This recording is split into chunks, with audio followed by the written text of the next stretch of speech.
On commença la récitation des leçons. Il les écouta de toutes ses oreilles, attentif comme au sermon, n'osant même croiser les cuisses, ni s'appuyer sur le coude.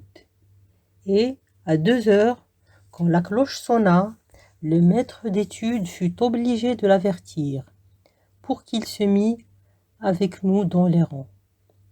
Nous avions l'habitude, en entrant en classe, de jeter nos casquettes par terre, afin d'avoir ensuite nos mains plus libres.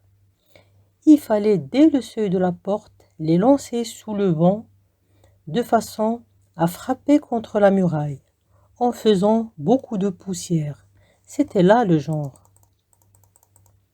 Mais soit qu'il n'eût pas remarqué cette manœuvre, ou qu'il n'eût osé s'y soumettre, la prière était finie que le nouveau tenait encore sa casquette sur ses 2 genoux.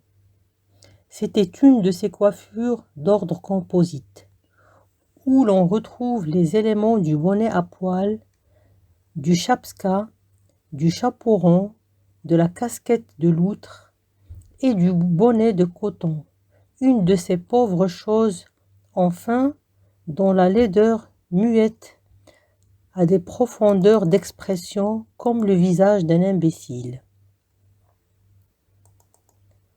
Ovoïde et renflée de baleines, elle commençait par 3 boudins circulaires, puis s'alternaient séparés par une bande rouge.